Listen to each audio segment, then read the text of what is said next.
Hello, friends and family, brothers and sisters on YouTube world. It says that we are live. Today I'm in San Antonio, Texas, and I'm here with Richard. Richard Cunningham? Richard Cunningham. How you doing, Richard? Oh, so.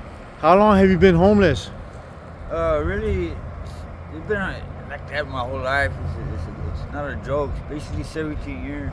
But since this last COVID, it's been a little easier. It's been easier since COVID? Yeah, people get used to it. That's a lie. You know. And how old are you? Going on 34. 34? No, I mean 44. 44. Excuse me.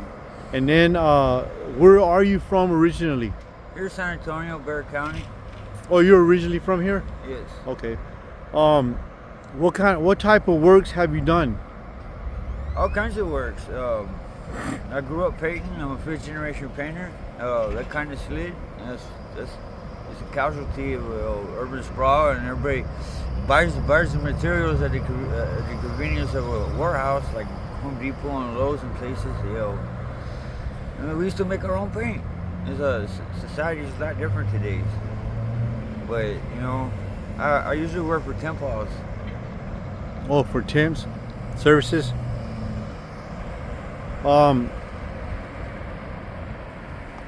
My other questions I usually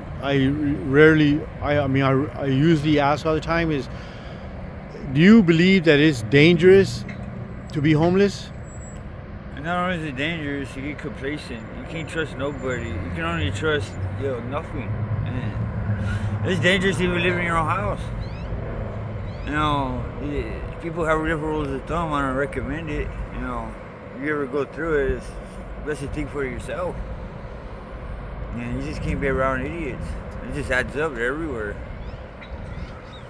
On our channel, Richard, I think my wife told you, was sharing with you, or either I told you, is that on our channel, we bring awareness to homelessness, drug addiction, mental health issues, and homeless veterans. Would you happen to be a veteran? I built for my country. I wasn't allowed to join.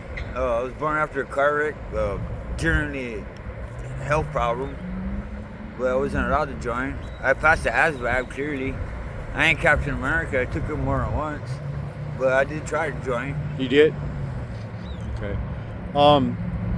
We met you because you're homeless, but you weren't panhandling and you weren't begging for money. You were actually giving out free water, and so and that's a form of working. That's a form of work. You were handing out water, and so we're gonna give you some money for some water. I think that's good that you're taking donations, or I mean you're not asking for donation. You just on your sign. Can you show us your sign? I think your sign says free water, but I'm sure that people give you donations. So that's your sign, free water. That's how we met you. So, do you use any resources out here? Like churches or programs or? Not on a regular note. Sometimes if I hear about people feeding, I usually go join somebody and go eat, but I don't chase it. They have all kinds of places. I've been. A lot of times they change up because of all these places. I do know where to go, but I just don't go there every time. It's just different. You just can't depend on it. You gotta go think for yourself. Right. Have you seen? So if it's dangerous for men to be homeless, do you think it's dangerous for women to be homeless? Well, it's just dangerous at different levels. Not but being non-sanitary, not clean, and it make a woman crazy. Not to mention a man.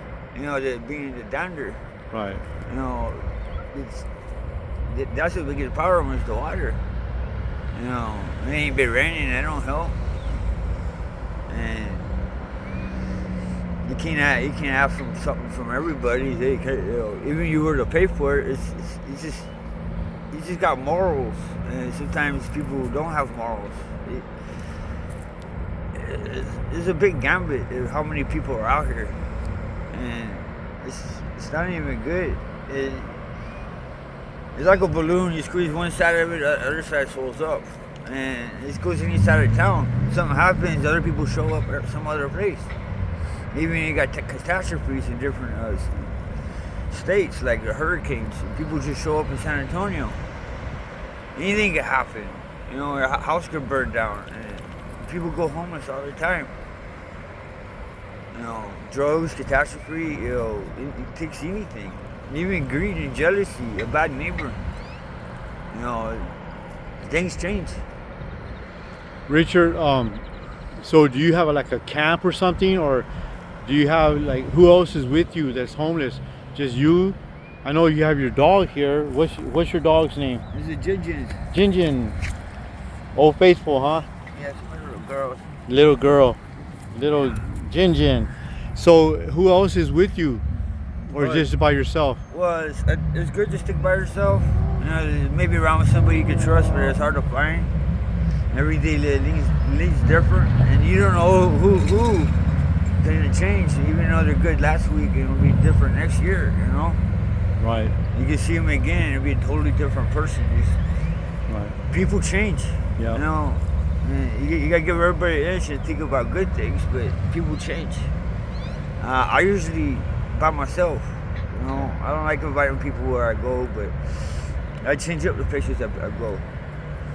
And I usually don't stick around more than 3 nights, you know.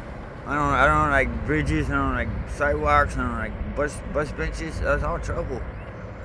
So where I go is, I do set up, you know, but I'm kind of like, I ain't got prepared this winter yet. It takes dumping, you know. It rains and it gets cold. How about tunnels? Yeah, it's dander, and you know, there's one thing if there's nobody around, but that's where idiots go. It's really trouble. And it seems like they're very territorial. With the tunnels? Yeah. Was you got different kinds. You know, people are. Let's see, you come across somebody sweating, they're bald and they got tattoos, and they're really like stressing. It's like around bridges and tunnels, it's not a good place to be. You know, right. People just show up just to go hide there, and right. They have nowhere to go. They just can't think. It's good not to be those places. So the tunnels. When I was a youngster, yeah, I go exploring and things, but I ain't no plan to stay there. You know, you're gonna understand what's around, but it's not a place to sleep. Are you struggling or dealing with any drug addiction or any addiction? I'm a superior alcoholic. Alcoholic? I'm not a professional. So you're dealing with alcoholism? Generally. Yeah. Would this be a fair assessment? I would say 85% of people that I've spoken with and interviewed, I would say 85% say that their addictions, whether it be alcohol or drug abuse, comes from unresolved trauma.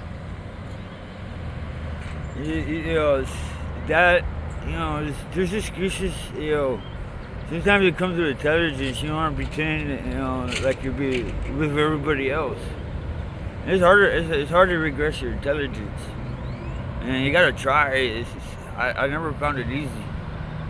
And drinking alcohol is a lie. And the thing is, when you drink, you do get a little dumber, you get a little smarter, but actually you're just getting dumber. I just find myself more hours when I do drink, and it's not good, but I do it. And it's a vicious cycle, trying to fall asleep and then trying to wake up. Alcohol only helps when you really drink, and sometimes you go after that point, you can't go to sleep. So that's a delusion. But alcohol, that's the truth. This struggle, people who know who go through it, they know what I'm saying. Alcohol binge. You get regret, and you got a lot.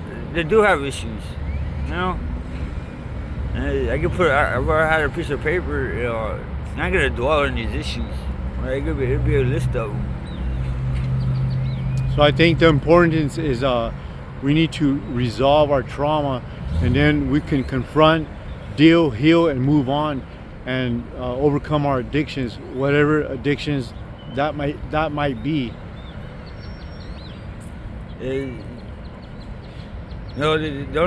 Don't strength anybody has what they have inside themselves. Rehab only works if you choose it. Yeah. You don't need rehab. You need a choice, and that's the real deal. Right.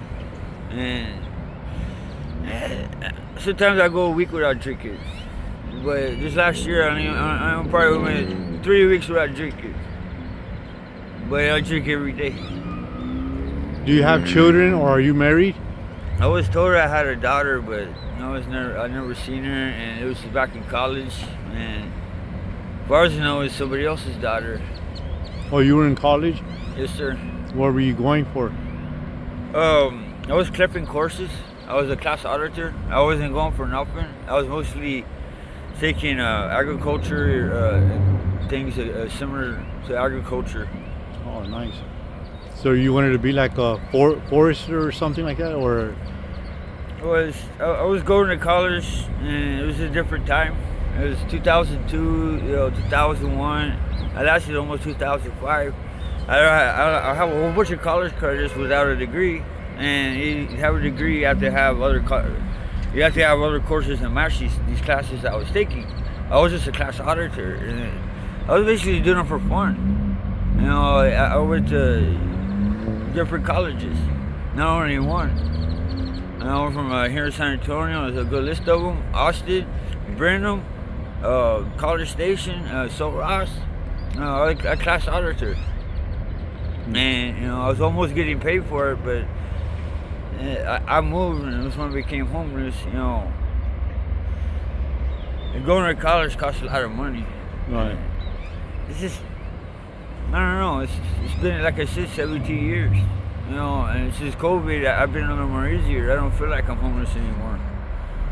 I do have a place to go, kind of, but I got a nook and cranny, I should say. All right. Well, Richard, I appreciate your time, letting us into your little world of homelessness, so we can have a better understanding. And we want to bring our motive and our intentions is to bring awareness to homelessness. And I appreciate your time and letting us into your world. Thank you so much, Richard. And we wish you the best.